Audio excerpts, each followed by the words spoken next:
மக்கள் தங்களுடைய பங்களிப்பை அளிக்க வேண்டும். வணக்கம் நண்பர்களே, நேர்பட பேசு நிகழ்ச்சிக்கு வரவேற்கிறோம். முன்னாள் அமைச்சர் திரு தங்கமணி வீடு உள்ளிட்ட இடங்களில் இன்றைக்கு லஞ்ச ஒழிப்புத்துறையினுடைய சோதனைகள் தொடர்ந்து நடந்து கொண்டிருக்கின்றன. அவருடைய சொந்த ஊரில் இப்போதுதான் அந்த சோதனை நிறைவடைந்திருப்பதாக லஞ்ச ஒழிப்புத்துறை அதிகாரிகள் அறிவித்திருக்கிறாங்க. அதில் கைப்பற்றப்பட்டதாக அவங்க பல்வேறு விஷயங்களை குறிப்பிட்டிருக்காங்க. 2.16 கோடி ரூபாய் கணக்கில் வராத பணமும் 1 கிலோ 130 கிராம் தங்கமும் கைப்பற்றப்பட்டிருக்கிறது. கூடுதலாக பல்வேறு ஆவணங்கள் கைப்பற்றப்பட்டிருக்கின்றன என்பதெல்லாம் லஞ்ச ஒழிப்புத்துறையினுடைய அறிவிப்பாக வந்திருக்கிறது. இன்று காலையிலிருந்து தொடங்கி பல இடங்களில் இந்த சோதனை என்பது நடந்திருக்கிறது. அதிமுகவில் முன்னாள் அமைச்சராக இருந்த 5வது நபராக அவருடைய இல்லத்தில் அவருடைய தொடர்புடைய இடங்களிலும் லஞ்ச ஒழிப்பு சோதனை என்பது நடந்திருக்கிறது. இதற்கிடையில் இந்த லஞ்ச ஒழிப்புத்துறை சோதனை குறித்து அதிமுக தரப்பில் மிக கடுமையான ஒரு விமர்சனத்தோடு கண்டன அறிக்கை வெளியிடப்பட்டிருக்கிறது. கூடுதலாக முன்னாள் முதலமைச்சர் திரு எடப்பாடி பழனிசாமி பத்திரிகையாளர் சந்திப்பிலும் பல்வேறு குற்றச்சாட்டுகளை திராவிட முன்னேற்ற கழகத்தினுடைய ஆட்சி மீது வைத்திருக்கிறார். குறிப்பாக இது ஒரு அரசியல் காழ்ப்புணர்ச்சி காரணமாக எடுக்கப்பட்ட நடவடிக்கை. ஏற்கனவே எங்கள் கட்சியில் உட்கட்சி தேர்தல் நடந்து கொண்டிருக்கக்கூடிய சூழல்ல நாங்கள் வலுவாக வந்து கொண்டிருக்கிற நேரத்தில் இப்படி ஒரு சோதனை என்பது நடத்தப்படுகிறது. 17ஆம் தேதி நாங்கள் திமுக ஆட்சிக்கு எதிராக நடத்தக்கூடிய போராட்டத்தை கண்டு அஞ்சிதான் இந்த சோதனை என்பது இப்போது முடுக்கிவிடப்பட்டிருக்கிறது என்பதாக பல்வேறு குற்றச்சாட்டுகளையும் திராவிட முன்னேற்ற கழகத்தினுடைய ஆட்சி மீது முன்வைத்திருக்கிறார். கூடுதலாக ஏற்கனவே அவர்கள் குறிப்பிட்ட வாக்குறுதிகளில் பல வாக்குறுதிகள் நிறைவேற்றப்படவில்லை. மழை வெள்ளத்தின் போது இந்த அரசு சரியாக செயல்படவில்லை. இவற்றிலிருந்தெல்லாம் மக்களை திசை திருப்பும் விதமாகத்தான் இந்த சோதனைகள் நடத்தப்படுகின்றன. இதை நாங்கள் சட்ட ரீதியாக எதிர்கொள்வோம் என்கிற கருத்தை முன்வைக்கிறார். இன்னொரு பக்கம் அமைச்சர் நேரு இதற்கான பதிலடியாக அரசியல் காழ்ப்புணர்ச்சி என்று இதை பார்க்க முடியாது, சட்ட ரீதியாக மட்டுமே மேற்கொள்ளப்படுகிறது. ஏற்கனவே கடந்த ஆட்சி காலங்களில் திராவிட முன்னேற்ற கழகத்தினுடைய தலைவர்கள் மீது போடப்பட்ட வழக்குகள் எல்லாம் அரசியல் காழ்ப்புணர்ச்சியா என்கிற கேள்வியை முன்வைக்கிறார். இந்த நிலையில் தான் தொடரும் லஞ்ச ஒழிப்பு சோதனைகள் ஊழலை ஒடுக்கவா அதிமுகவை முடக்கவா என்கிற தலைப்பில் விவாதிக்க இருக்கின்றோம். இந்த அமர்வில் நம்மோடு பங்கேற்கிறார்கள் திராவிட முன்னேற்ற கழகத்திலிருந்து பேராசிரியர் கான்ஸ்டன்டைன், மேற்கு தமிழகம் கட்சியினுடைய திரு பொங்கலூர் மணிகண்டன், மூத்த வழக்கறிஞர் திரு தமிழ்மணி, மூத்த பத்திரிகையாளர் திரு பிரியன். அனைவருக்கும் வணக்கம். திரு கான்ஸ்டன்டைன், உங்கள்கிட்டே தொடங்குற திரு எடப்பாடி பழனிசாமி அவருடைய குற்றச்சாட்டை பார்த்திருப்பீங்க, அதிமுகவினுடைய அறிக்கையும் பார்த்திருப்பீங்க. இது ஒரு முற்றிலும் திசை திருப்புவதற்கான முயற்சி. குறிப்பா 17ஆம் தேதி நடைபெற இருக்கின்ற இந்த ஆர்ப்பாட்டத்தை கண்டு அச்சமுற்று இந்த ஒரு நடவடிக்கை மேற்கொள்ளப்பட்டிருக்கிறது அப்படிங்கிற ஒரு விமர்சனத்தை முன்வைத்திருக்கிறார், குற்றச்சாட்டை முன்வைக்கிறார். அதாவது அவர் சொல்றது அவருக்கே சரியா இருக்கான்னு தெரியல. இப்போ இவர் ஒரு அதிமுகவுடைய முன்னாள் அமைச்சர், இவர் ஒரு யோக்கியமான மனிதர், ஒரு புனிதர். அவர் வீட்டுல நாங்க லஞ்ச ஒழிப்பு நடத்தினா 17ஆம் தேதி அதிமுக தொண்டர்கள் ஆர்ப்பரிப்போடு கலந்து கொள்வார்களா அல்லது நடந்தது சரிதாம ஒதுங்கிடுவாங்களா? அவர் சொல்றதுல ஒரு நியாயம் இருக்கான்னு பாருங்களேன். ஒரு நல்ல மனுஷன் வீட்டுக்கு திமுக போய், திமுக சார்பில் அரசு சார்ந்த ஒரு நிறுவனம் போய் லஞ்ச ஒழிப்பு துறை போய் சோதனை நடத்தினா அதிமுக தொண்டர்களுக்கு கோபம் தானே வரும், ஆத்திரம் தானே வரும். அவன் எப்படி 17ஆம் தேதி கலந்துக்காம போவாங்க? அந்த தொண்டர்கள் உற்சாகமால கலந்துப்பாங்க. அப்ப அவருடைய சொற்றொடர் முன்னுக்கு பின் முரணா இருக்குதா? கட்சியினுடைய 2ஆம் கட்ட தலைவர்களை மையப்படுத்தி இது நடத்துறதுங்கிறது அவங்கள முடக்கி போடுவதற்கான ஒரு வேலை அப்படிங்கிறாங்க அவங்க. அது இருக்கட்டுமே. இப்ப நான் என்ன கேட்கிறேன், 2ஆம் கட்ட தலைவர்கள் எத்தனை பேர் இருக்காங்க? ஒருத்தர் 2 பேர் தான் இருக்காங்களா என்ன? 1972 அக்டோபர் 17 ஆரம்பிச்சப்பட்ட கட்சி இன்னைக்கு எத்தனை 2ஆம் கட்ட தலைவர்கள் இருக்கிறாங்க? இவர்கள் மேல நடவடிக்கை எடுக்கப்படவில்லை என்று வருத்தப்பட்டவர் எம்ஜிஆர் கட்சி துவக்குகிற 5 பேரில் கையெழுத்து போட்ட அண்ணன் திருச்சி சவுந்தரராஜன் வருத்தப்பட்டிருக்கிறாரா இல்லையா? இந்த அதிமுக ஆட்சியாளர்கள் செய்த கொடும் இந்த ஊழலினால் தான் இந்த ஆட்சி தோற்றது, இந்த கட்சி இன்றைக்கு இவ்வளவு கேவலமான நிலைமைக்கு போயிருக்கிறது என்று எம்ஜிஆரோடு பயணித்தவர். எம்ஜிஆரை பார்க்காத தலைவர்கள் இருக்கிறார்கள் அதிமுகவில். எம்ஜிஆர் அதிமுகவை ஆரம்பிக்கிற போது கையெழுத்திட்ட தலைவர் சொல்லி இருக்கிறாரா இல்லையா? அப்படியானால் அது நியாயம் என்றுதானே அர்த்தம். அதிமுக என்கிற இயக்கத்தை, அதிமுக என்கிற எம்ஜிஆரால் ஆரம்பிக்கப்பட்ட இயக்கத்தை காக்க வேண்டும் என்று நினைக்கக்கூடிய உண்மையான தொண்டர்கள் மத்தியில் இந்த அமைச்சர்கள் மீது இந்த மாதிரியான நடவடிக்கை எடுக்கப்பட வேண்டும் என்றுதானே விருப்பம் இருக்கிறது. 2 வாக்குறுதிகளை கொடுத்தார். எங்கள் கழக தலைவர். என்ன அடிப்படையில் அதை சொல்றீங்க? ஏன்னா ஒட்டுமொத்த தொண்டர்களும் இப்ப இருக்கக்கூடிய அந்த தலைமையின் கீழ் தானே இருக்கிறாங்க. தொண்டர்கள் யாரும் பெருசா வெளியில போலியே, இரட்டை தலைமையோ ஒற்றை தலைமையோ. ஆனா அவங்க ஒரு 7 மாதங்களாக எதிர்க்கட்சியா வந்த பிறகும் அதே நீடிக்குதுன்னா தொண்டர்கள் எப்படி எதிரா இருக்காங்கன்ற அந்த விமர்சனத்தை வைக்கிறீங்க நீங்க? அதாவது ஒரு தலைவர்கள் போகிற போது அல்லது தலைவர்கள் இருக்கிறார்கள் இல்லை என்பதை ஒரு பக்கம் வைத்துக் கொள்ளும். தொண்டர்கள் கட்சி மாற வேண்டும் என்பதல்ல நம்முடைய நோக்கம். தொண்டர்கள் ஒரு இயக்கத்தின்பால் அவர்களுக்கு ஏற்பட்ட ஒரு ஈடுபாட்டின் காரணமாக தொண்டர்கள் அதில் இருக்கலாம். ஆனால் உண்மையான தொண்டர்கள் அந்த இயக்கத்தில் தவறு இருக்குமே ஆனால் அது சுட்டிக்காட்டப்பட்டு திருத்தப்பட வேண்டும் என்று விரும்புவார்கள் என்பதை நான் சொல்லுகிறேன். அதில் எனக்கு பல தொண்டர்கள் பேட்டி கொடுத்திருக்கிறார்களே. தேர்தலோடு எங்கள் தலைவர் 2 அதிமுக தொண்டர்களுக்கும் சேர்த்து கொடுத்த வாக்குறுதி 2. ஒன்று, ஜெயலலிதா அம்மையார் மரணத்தில் இருக்கிற மர்மத்தை கண்டிப்பாக நான் அகற்றுவேன், அதில் நியாயத்தை நான் உங்களுக்கு பெற்று தருவேன் என்று சொன்னார். அதுவும் அதிமுக தொண்டர்களால் வரவேற்கப்பட்டது. அதே போல ஊழல் செய்திருந்தால் அவர்கள் மீது நடவடிக்கை எடுத்து இவர்களை சிறைச்சாலையில் அடைப்பான் இந்த ஸ்டாலின் என்று அவர் சொன்ன இடத்திலெல்லாம் மக்களுடைய கரகோஷம் பயங்கரமாக இருந்தது. அப்படியானால் பொதுமக்களில் இருந்து எல்லோருக்கும் போன ஆட்சியிலே ஊழல் நடந்திருக்கிறது தெளிவாக இருக்கு. திரு எடப்பாடி பழனிசாமி இன்னும் 2 வாக்குறுதிகளை நினைவூட்டுறாரு. உங்களுக்கு மாதம் 1000 ரூபாய் குடும்ப தலைவர்களுக்கு கொடுப்பேன்னு சொன்னாங்க. இது மானியமா 100 ரூபாய் உங்களுக்கு கொடுப்பாங்க எல்பிஜி சிலிண்டருக்குன்னு சொன்னாங்க. அதையெல்லாம் கொடுக்கலையே, டீசல் விலையை குறைக்கலையே அப்படிங்கறதையும் அவர் சொல்றாரு, குறிப்பிடுறாரு. இந்தியாவிலேயே முதல் முறையா ஒரு மாநில அரசு பெட்ரோல் விலையை குறைக்க முடியும் என்று இன்றைய ஒன்றிய அரசிற்கு முன்னுதாரணமாக மாடல் ரூலிங் யார் செய்தது? எங்களுடைய மாண்புமிகு முதலமைச்சர் செய்தார். அதுவரைக்கும் இதே பிரதமர் நரேந்திர மோடியோ அல்லது ஒன்றிய அமைச்சர்களோ என்ன சொல்லிக் கொண்டிருந்தார்கள்? பெட்ரோல் டீசல் விலையை குறைப்பது எங்கள் கையில் இல்லை என்றார்கள். நாங்கள் குறைத்து காட்டினோம். அதன் பிறகு இன்றைக்கு குறைத்திருக்கிறார்களா இல்லையா? மற்ற மாநிலங்கள்ல டீசலுக்கும் சேர்த்து குறைத்திருக்காங்கன்றாரு. புதுச்சேரியில குறைச்சிருக்காங்க, மற்ற மாநிலங்கள்ல குறைச்சிருக்காங்க, இங்க ஏன் பண்ணல? அப்ப இதையெல்லாம் கேள்வி எழுப்பதற்கு பதிலாக தான் இது நடக்குதுங்கிறார். நான் என்ன சொல்ல வரேன், நாட்டு மக்களுக்கு தெரியும். நாட்டு மக்கள் யாரும் இன்றைக்கு கொந்தளிப்பாக இல்லை. முடிந்தவரை இந்த முதலமைச்சர் எதெல்லாம் நல்லது செய்ய முடியுமோ அது அனைத்தையும் செய்து கொண்டே இருக்கிறார். நாளொரு மேனியும் பொழுதொரு வண்ணமுமாக ஒவ்வொரு திட்டங்கள் நிறைவேற்றப்பட்டு கொண்டே வந்திருக்கிறது. அவர் மே மாசம் 7ஆம் தேதி அவர் பொறுப்பேற்கிறார். ஆனால் பொறுப்பேற்பதற்கு முன்னாலேயே இங்கே இருந்த 2000க்கும் மேற்பட்ட செவிலியர்கள், தற்காலிக செவிலியர்களை அவர் நிரந்தரப்படுத்தி ஆணையிட்டார். எதற்காக? கொரோனாவில் பாதிக்கப்பட்டிருக்கிற மக்களை காப்பதற்காக அதை அவர் நடவடிக்கை எடுத்தார். எனக்கு தெரிந்து இந்திய வரலாற்றில் மட்டுமல்ல, உலகத்தில் இருக்கிற 123 ஜனநாயக நாடுகளில் ஒரு ஆட்சி தலைவன் தான் பொறுப்பேற்பதற்கு முன்னால் மக்களுக்காக நடவடிக்கை எடுத்த ஒரே முதலமைச்சர் மாண்புமிகு முதலமைச்சர் தளபதி மு.க. ஸ்டாலின். இன்னொன்னு சொல்றார், எங்களை பகிரங்கமாக எதிர்க்கக்கூடிய அதிமுகவினுடைய கூட்டணியில் இருக்கக்கூடிய பாரதிய ஜனதா கட்சியினுடைய வானதி சீனிவாசன் கோயம்புத்தூர்ல என்ன பேசினார்? முதலமைச்சரை வாழ்த்தினாரா இல்லையா? பாட்டாளி மக்கள் கட்சியினுடைய மேட்டூர் சட்டமன்ற உறுப்பினர் அவர் என்ன பேசியிருக்கிறாரு? எல்லோருக்குமான ஒரு தலைவனாக, ஒரு முதலமைச்சராக அவர் இருக்கிறார். அவரிடம் இருக்கிற எளிமையை நாங்கள் பாராட்டுகிறோம். நல்லது நடக்கிற போது நாங்கள் பாராட்டித்தான் ஆக வேண்டும் சொல்லி இருக்கிறார்களா இல்லையா? இன்றைய முதலமைச்சருக்கு எதிராக யாராவது, அதிமுகவை விடுங்கள், அவர்கள் எதிரான கருத்துக்களை சொல்லித்தான் கட்சியை வளர்க்க முடியும். நான் அதை தவறு என்று சொல்லக்கூடிய கருத்து என்னங்கிறதே பார்க்க வேண்டியிருக்கலாம். அவர் என்ன சொல்றாரு? வெள்ள பாதிப்புகளை முன்கூட்டியே கணிக்கல, அதை சரியா ஹேண்டில் பண்ணிருக்கலாம், அதற்கான தயாரிப்புகள் இல்ல, அதையெல்லாம் இன்னைக்கு ஒரு மக்கள்கிட்ட அதிருப்தி உண்டாக்கி இருக்கு அப்படிங்கிறார் திரு எடப்பாடி பழனிசாமி. அத நான் என்ன சொல்ல வரேன், நேத்து இன்னைக்கு ஆரம்பிச்சு கட்சி வளராம இருக்கிற தலைவர்கள் பேசுனா ஒத்துக்கலாம். 10 வருஷம் ஆட்சியில இருந்துட்டு 4 மாசத்துக்கு முன்னாடி ஆட்சியை விட்டு போன தலைவன் பேசுற பேச்சா இது? மக்கள் கேட்க மாட்டாங்க? ஏயா 10 வருஷம் ஆட்சியில உட்கார்ந்து இருந்தே நீ என்னையா பண்ணிட்டு இருந்த? நீ செய்ய வேண்டிய காரியத்தை செஞ்சிருந்தா எதுக்குயா வெளில நிக்க போகுதுன்னு கேட்க மாட்டாங்க? ஸ்மார்ட் சிட்டின்னு ஒரு 8000 கோடியை தூக்கி அப்படியே அல்வா சாப்பிட்ட மாதிரி சாப்பிட்டீங்களேப்பா. அதுல எல்லாம் கொஞ்சம் ஒரு பாதி, ஒரு 4000 கோடியை மக்களுக்கு செலவழிச்சிருந்தா இவ்வளவு வெள்ளம் வராதப்பா. நீ இப்போ நியாயஸ்தம் மாதிரி கருத்து பேசுறிய, நீ யோக்கியனான்னு கேட்க மாட்டாங்க. திட்டமிடல் சரியா இல்லைங்கிறாரு. கிட்டத்தட்ட சென்னை மாநகரத்துல இருக்கக்கூடிய பொறியாளர்களை மொத்தமா மாத்திட்டாங்க, ஜூனியர்ஸை போட்டாங்க. எந்த மாதத்துல இந்த வேலையை செய்யணுங்கிறதுக்கான அடிப்படையா அந்த புரிதல் இல்லாததுனாலதான் இந்த சிக்கல் அப்படிங்கிறார். கார்த்திகை செல்வன் சார், நான் உங்களிடம் இல்ல, ஏன்னா நீங்கள் ஒரு பொதுவான பத்திரிகையாளர், உங்களுடைய கருத்தை கூட நீங்கள் சொல்ல முடியாத இடம் இருக்கிற எல்லாரிடமும் கேட்கிறேன்.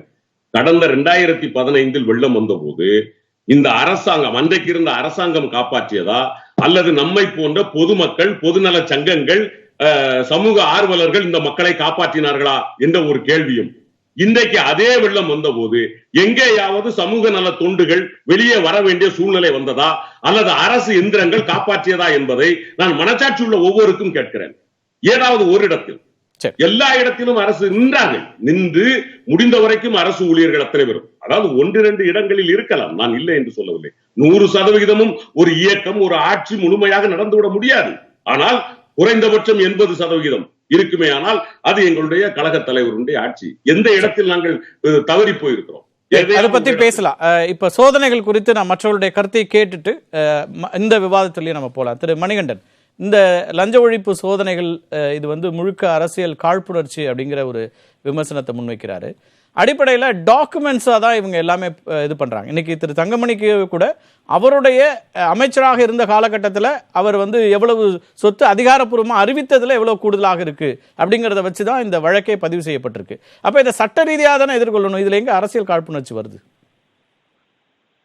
இல்லைங்க, எனக்கு தெரிந்து அண்ணா திராவிட முன்னேற்ற கழகத்தை சேர்ந்த அதாவது முன்னாள் முதலமைச்சர்கள் திரு OPS, திரு EPS தொடங்கி ஒட்டுமொத்த அமைச்சர் சகாக்கள், சட்டமன்ற உறுப்பினர்கள், இன்னும் முக்கிய பிரமுகர்கள் ஒரு 100 பேர் மீது மாதந்தோறும் அல்லது ஒரு மாதங்கள் கழித்து அடுத்து வரக்கூடிய நாடாளுமன்ற தேர்தல் வரை ஏதாவது ஒரு வழக்குகளை போட்டு விவாத பொருளாக்கி மக்கள் மத்தியில் அண்ணா திராவிட முன்னேற்ற கழகத்தை சேர்ந்தவர்கள் கடந்த காலம் மிகப்பெரிய ஊழல் செய்தார்கள், அதை கண்டுபிடிப்பதற்காக நாங்கள் அப்படி செய்கிறோம் என்கிற ஒரு செய்தியை பரப்புகிற நோக்கம்தான் திராவிட முன்னேற்ற கழகம் இருக்கிறது ஒழிய, நீங்க தொடக்கத்தில் சொன்ன மாதிரி ஊழலை ஒழிப்பது திமுகவின் நோக்கம் நிச்சயமா கிடையாது. ஏன்னா இந்த வரையிலும் அது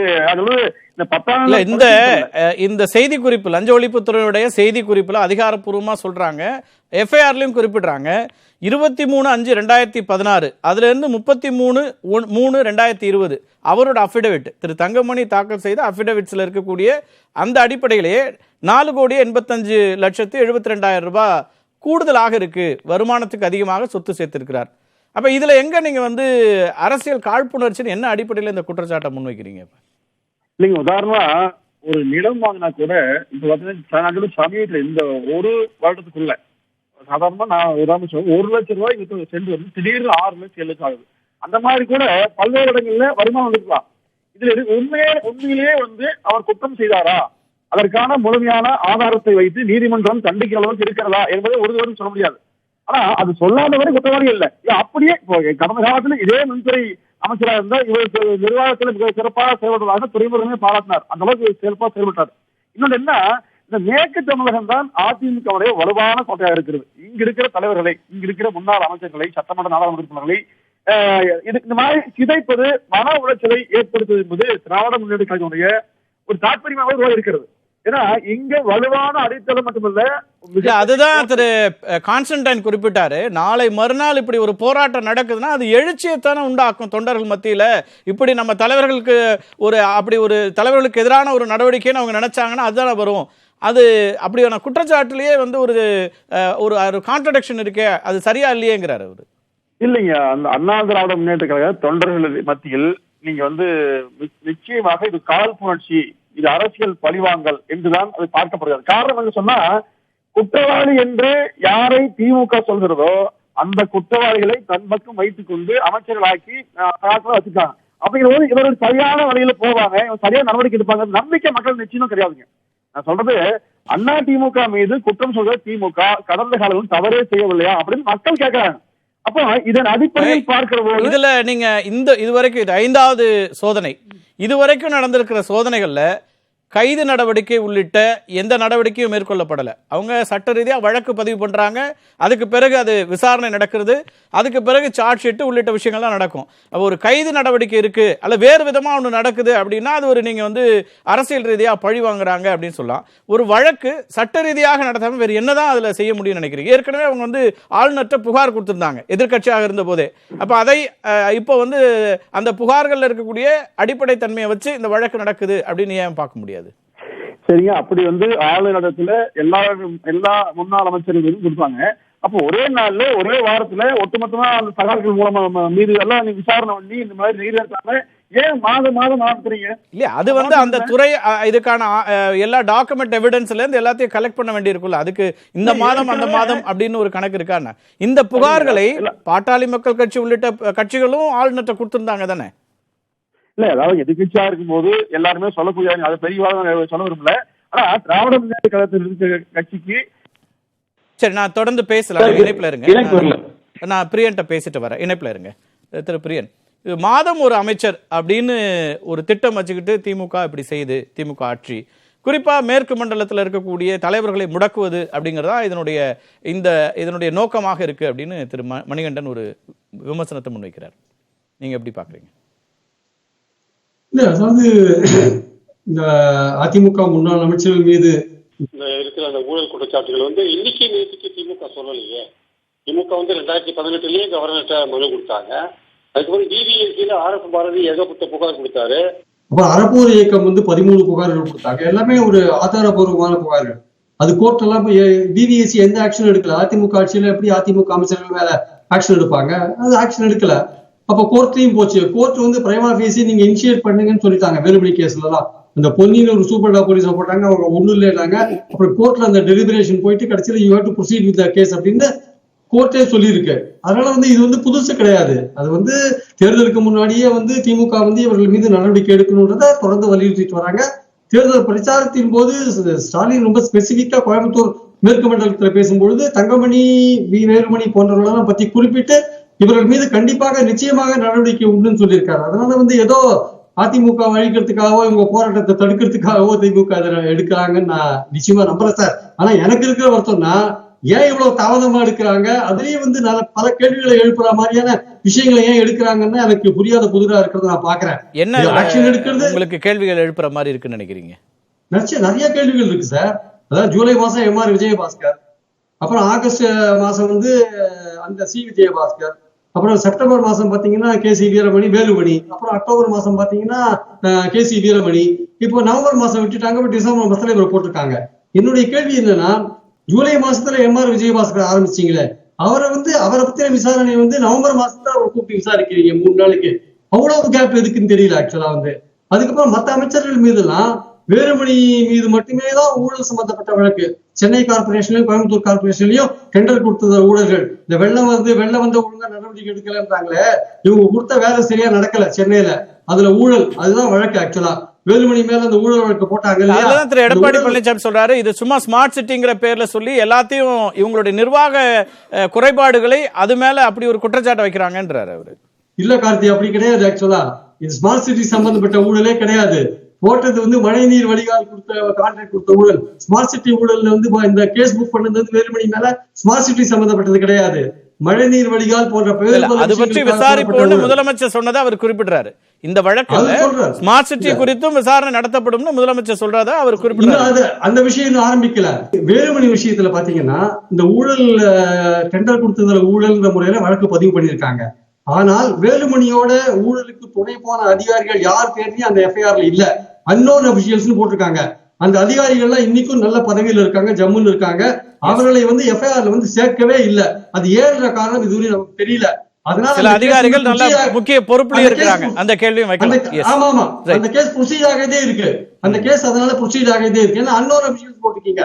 நீங்க உங்களுக்கு தெரிஞ்சு அவருக்கு ஊழலுக்கு உதவின அதிகாரிகள் யாருன்னு நமக்கு தெரியும், உங்களுக்கு தெரியும், எனக்கு தெரியும். இல்ல அது முதலமைச்சர் பரப்புரையிலே சொல்லியிருக்காரு அல்லது அவங்களே பரப்புரையில விமர்சனங்களை முன் வச்சிருக்காங்க. அதனால அவங்களே வச்சிருக்காங்க, அந்த பேரெல்லாம் அவங்களே குறிப்பிட்டிருக்காங்க. அந்த அதிகாரிகள் இன்னைக்கும் பதவியில நல்ல பொசிஷன்ல இருக்காங்க. அவங்களை ஏன் எஃப்ஐஆர்ல வந்து பேரை சேர்க்கல? முதல்ல நீங்க அது சேர்க்காத ஒரு பக்கம் இருக்கு. நீங்க அப்புறம் வந்து அடிஷனலா நிறைய பேர் சேர்த்துக்கலாம், வேற விஷயம். முதல்ல நீங்க வந்து அவங்க பேரை சேர்த்துக்கணுமே, ஏன் அதை சேர்க்கல? இன்னொன்னு, இது ஒண்ணு வேலுமணி விஷயத்துல இது ஒண்ணு. இன்னொன்னு வந்து பாத்தீங்கன்னா மத்த 4 மந்திரிகள் பேர்ல டிஸ்ப்ரொபோர்ஷனேட் வருமானத்துக்கு அளவு அதிகமாக சொத்து சேர்த்தா வழக்கு போட்டிருக்காங்க. ஆனால் இந்த அமைச்சர்கள் மீதெல்லாம் ஊழல் புகார்கள் இருக்கு. இன்னைக்கு தங்கமணி வீட்டுல ரைடு பண்ணிருக்காங்களே, ஒரு 2000 ரூபாய்க்கு வாங்க வேண்டிய மின்சாரத்தை வந்து 5 ரூபாய்க்கு வாங்கியிருக்காரு சார். 2016க்கு அப்புறம் 5 வருஷ காலம் இது நடந்திருக்கு சார். 30,000 கோடி ரூபாய் இந்த டிரான்சாக்சன். இந்த விஷயத்தை இதை விட்டுட்டு நீங்க டிஸ்ப்ரொபோர்ஷனேட் கேஸ் எதுக்கு போடுறீங்க? ஊழல் கேஸே போடலாமே நேரடியா. எதுக்காக அதை போடுறீங்க? கோலிங் போர்ட்ல வந்து விஷயங்கள் இருக்கு, அதுலயும் விட்டுட்டு டிஸ்ப்ரொபோர்ஷனேட் கேஸ் போட்டிருக்கீங்க. ஏன் வந்து எம்.ஆர். விஜயபாஸ்கர் கேஸ்ல ஜிபிஎஸ் வாங்கினது ஊழல் இருக்கு, அதுல போடாம எதுக்கு டிஸ்ப்ரொபோர்ஷனேட் கேஸ் போடுறீங்க? அப்போ இந்த டிஸ்ப்ரொபோர்ஷனேட் கேஸ் போட்டா இந்த வழக்கு பல வருஷங்கள் 30 வருஷங்கள் இருக்குது. முன்ன மாதிரி இப்ப இல்லையா? அதுக்கு ஸ்பெஷல் கோர்ட்ஸ் இருக்குல்ல திரு பிரியன், சிறப்பு நீதிமன்றங்கள் இருக்கு. எம்எல்ஏ எம்பி சிறப்பு நீதிமன்றங்கள்ல இந்த வழக்கு எவ்வளவு விரைவா நடத்த முடியும் தெரியும். அது குறித்து தமிழ்மணி அவர்கள்ட்ட கேட்கலாம். அது அப்போ இது அவ்வளவு காலம் போகும்னு சொல்ல முடியாது இல்ல. என்னுடைய விஷயம் என்னன்னா, நான் கேட்கிற விஷயம் என்னன்னா, இவர்கள் மீதெல்லாம் நீங்கள் ஊழல் புகார் ஏற்கனவே கொடுத்திருக்கீங்க. ஊழல் புகார்ல கேஸ் பதிவு பண்ணாம எதுக்காக டிஸ்ப்ரொபோர்ஷனேட் கேஸ் போறீங்க? டிஸ்ப்ரொபோர்ஷனேட் கேஸ் என்ன சார்? 2014 நீங்க எலெக்ஷன் கமிஷன்ல தாக்கல் பண்ண அபிடவிட், 2021 தாக்கல் பண்ண அபிடவிட், ரெண்டுத்துக்கு நடுவில் இருக்கிற கேப். அப்புறம் பொங்கலூர் சார் சொல்ற மாதிரி சில வேல்யூபிள்ஸ் எழுதி இருக்கலாம், அந்த புது ப்ராப்பர்ட்டி கூட வாங்கியிருக்கலாம். ஆனா இது ஊழல் கேஸ் எல்லாம் பக்கா கேஸ் ஆச்சு. நீங்க ஏற்கனவே ஆதாரபூர்வமா கொடுத்த விஷயமாச்சு. அதனால அதை விட்டுட்டு ஏன் இதுல போட்டீங்க நீங்க? ரெண்டாவது ஒரு அரசாங்கம் ஒரு ஊழல் தடுப்பு விஷயத்துல முனைப்பு காமிக்கிறது என்பதை சொல்லுகிற ஒரு விஷயம் என்னன்னா, கைது நடவடிக்கைகள். கைது நடவடிக்கைகள் தான் ஒரு அரசாங்கத்தோட முனைப்பை காமிக்கும், அதோட வேகத்தை காமிக்கும். ஜூலை மாசத்துல ஆரம்பிச்சு இன்னைக்கு வரையும் போயிட்டு இருக்கு. ஒருத்தரை கூட நீங்க கைது பண்ண முடியாத அளவுக்கு அவங்க அரசாங்கம் மெட்டீரியல் கையில வச்சிருக்கீங்க. நீங்க கைது அவசியம்னு இருக்கா? வழக்கை நடத்தி வழக்குல தீர்ப்பை விரைவா கொண்டு வர்றதுங்கிறது தானே இயல்பா அவங்களுடைய தேவையா இருக்கும். கைதுங்கிறது அவசியம் செய்தே ஆக வேண்டும் அப்படின்னு இருக்கா? இல்ல சார், இந்த வழக்குகள்லாம் எத்தனை வருஷம் நீடிக்கும்? 18 வருஷம். இந்த வழக்குல ஒரே ஒரு விஷயம், இந்த வழக்குகள்லாம் எத்தனை வருஷம் போகும்னு நமக்கு தெரியும். அப்போ இதோட முனைப்புன்றது கைதுல தான் தெரியும். ஆக்சுவலா இப்பெல்லாம் எடுத்த உடனே ஹைகோர்ட்ஸ்ல சார்ஜஸே ஸ்குவாஷ் பண்றாங்க எடுத்த உடனே. அந்த மாதிரி நிலைமை இருக்கிற போது நீங்க கைது பண்ணும்போது தான் ஒரு முனைப்பு தெரியும். கவர்மெண்ட்டுக்கு ஒரு ஊழல் தடுப்பு நடவடிக்கை எடுக்கிறாங்கன்னு ஒரு முனைப்பு தெரியும். அதுல எவ்வளவு தீவிரமா அவங்க இருக்காங்கன்ற கேள்வி எழுப்புறீங்க. 96 ஜெயலலிதாவை டிஸ்ப்ரொபோர்ஷனேட் கேஸ்ல அரெஸ்ட் பண்ணாங்க. இதே டிசம்பர் 7 அரெஸ்ட் பண்ணாங்க. உங்களுக்கு நல்லா ஞாபகம் நினைக்கிறேன், அரெஸ்ட் பண்ணாங்க. அதனால கைது நடவடிக்கைகள் இல்லாத ஆனா மெட்டிகுலஸா எஃப்ஐஆர் பண்றாங்க, சர்ச்செல்லாம் பண்றாங்க. அவங்க எல்லாரும் தலைமையிலேயும் ஒரு கத்தியை தொங்க போட்டுட்டு பேசாம இருக்காங்களே, இதோட நோக்கம் என்னன்றதை நான் கேட்கிறேன். சரி, ரைட். இணைப்பில் இருங்க, பேசலாம். திரு தமிழ்மணி, இந்த வழக்குகள், இந்த சோதனைகள், இதையெல்லாம் நீங்க எப்படி பாக்குறீங்க? உங்களுடைய பார்வை என்ன? சார், 2-3 அந்த தலைப்பை தாண்டிலாம் வெளியே போக விரும்பல. வெள்ளம், சாப்பாடு போடு, இதெல்லாம் வேண்டாம். இப்போ இந்த தலைப்பை மட்டும் நான் பேசுறேன். நீங்க 5ன்னு சொன்னது தவறு. 6, 3 மணிகள், 2 பாஸ்கர்கள், 1 இளங்கோ. இளங்கோ அமைச்சரை விட செல்வாக்கு அதிகமானவர் எனக்கு தெரியும். சேலம் மாவட்டத்தில் மிகப்பெரிய செல்வாக்குள்ளவர். அதனால 6 பேர். ரைட். என்னென்ன சொன்னாரு முதலமைச்சர்? இன்னைக்கு முதலமைச்சர் தன்னுடைய தேர்தல் அறிக்கையில் நாங்கள் நடவடிக்கை எடுப்போம், யாரு ஊரு காசை ஏமாற்றி சொத்து வாங்கியிருந்தாலும் அவர்கள் தண்டிக்கப்பட வேண்டும், எந்த கட்சியாக இருந்தாலும், எவ்வளவு பெரிய பொறுப்பில் இருந்தாலும், அதில் எந்த வரி செலுத்துகிற மனிதனுக்கும் மாற்று கருத்து இருக்க முடியாது. அதில் எனக்கு சந்தேகம் இல்லை. ரைட். நாங்கள் ஸ்பெஷல் கோர்ட் வச்சு மிக விரைவாக முடிச்சிருவோம். யார் சொன்னது? தேர்தல் அறிக்கையில் திமுக சொன்னது. இன்னைக்கு இருக்கு, பார்த்துக்கலாம். ரைட். 2, 3, 6 மாதத்தில் எம்எல்ஏ எம்பியாக இருந்தால் வழக்கையே முடிக்கணும் அப்படின்னு உச்சநீதிமன்றம் தினமும் சவுண்டு விட்டுக்கிட்டு இருக்கு. நீங்கள் ஜூலை 22 முதல் கரூர் பாஸ்கர் என்ன செய்திருக்கீங்களா? சரி, நீங்கள் ஒரு அழகான பாயிண்ட் சொன்னீங்க. எந்த சட்டத்தில் கைது பண்ணணும்னு சொல்லியிருக்கு, அவசியம் இல்லை அல்லவா சார்? நீங்கள் சொல்கிற கருத்தை நான் ஏற்றுக்கல முழுமையாக, ஒரு வாதத்துக்கு ஏற்றுக்கிறேன். நீங்கள் சொல்கிற கருத்து சரின்னா ஜெயலலிதாவை, சசிகலாவை, இளவரசியை, இவனை, சுதாகர் யாரும் கைது பண்ணிருக்க கூடாது அல்ல. ரைட். 2, நீங்கள் ஏதாவது நடவடிக்கை எடுத்திருக்கீங்களா? கைது பண்ண வேண்டாம் சார், ஒரு வாதத்துக்கு ஏற்றுக்குவோம். Charge sheet போட்டிருக்கலாம்ல. இன்னும் எளிதாக சொல்கிறேன், 2 வழக்குகளை பொறுத்த வரைக்கும் நீங்கள் சொல்கிறது எல்லாமே அவர் போட்ட அஃபிடவிட் அடிப்படையில் சி விஜயபாஸ்கர், அதாவது புதுக்கோட்டை விஜயபாஸ்கரும், இன்னைக்கு ரைட் ஆகிட்டு இருக்கிற தங்கமணியும் அவங்க எஃப்ஐஆர்லேயே போட்டிருக்காங்க. சார், யாராவது சேலஞ்ச் பண்ணட்டும். நீ 2016 அஃபிடவிட் போட்ட, அஃபிடவிட் 21 இந்த அஃபிடவிட் போட்டிருக்கிற, நாங்கள் வேற எதுவுமே வேண்டியதில்லை எவிடன்ஸு. அன்னைக்கு 100 ரூபான்னு சொன்னா இன்னைக்கு 500 ரூபா, 400 ரூபா நீ சம்பாதிச்சதை நீயே ஒத்துக்கிட்ட. சார், இதுதான் வழக்கு, எஃப்ஐஆர்ல இருக்கு, இன்னைக்கு இருக்குது. சரி, இது எதுக்கு 69 இடங்களில் ரைடு, 77 இடங்களில்? தங்கமணி வா, கார் லேயர் இல்லை வேன் லேயர், நேராக கொண்டு கோர்ட்டில் ப்ரொடியூஸ் பண்ணுங்க சார். இவர் அஃபிடவிட் இந்த பாருங்க சார், மற்றதெல்லாம் நாங்கள் அப்புறம் சார்ஜ் ஷீட்ல போடுறோம். கூடுதலா உங்களுக்கு எவிடன்சஸ் கலெக்ட் பண்ணணும்ல சார்ஜ் ஷீட்ல கரெக்ட் சார்ஜ் ஷீட்ல சார் தயவு செஞ்சு புரிஞ்சுங்க சட்டத்தை. சார்ஜ் ஷீட்ல கரெக்ட் எல்லாம் நீங்க செய்யுங்க, நான் தடுக்கல உங்களை.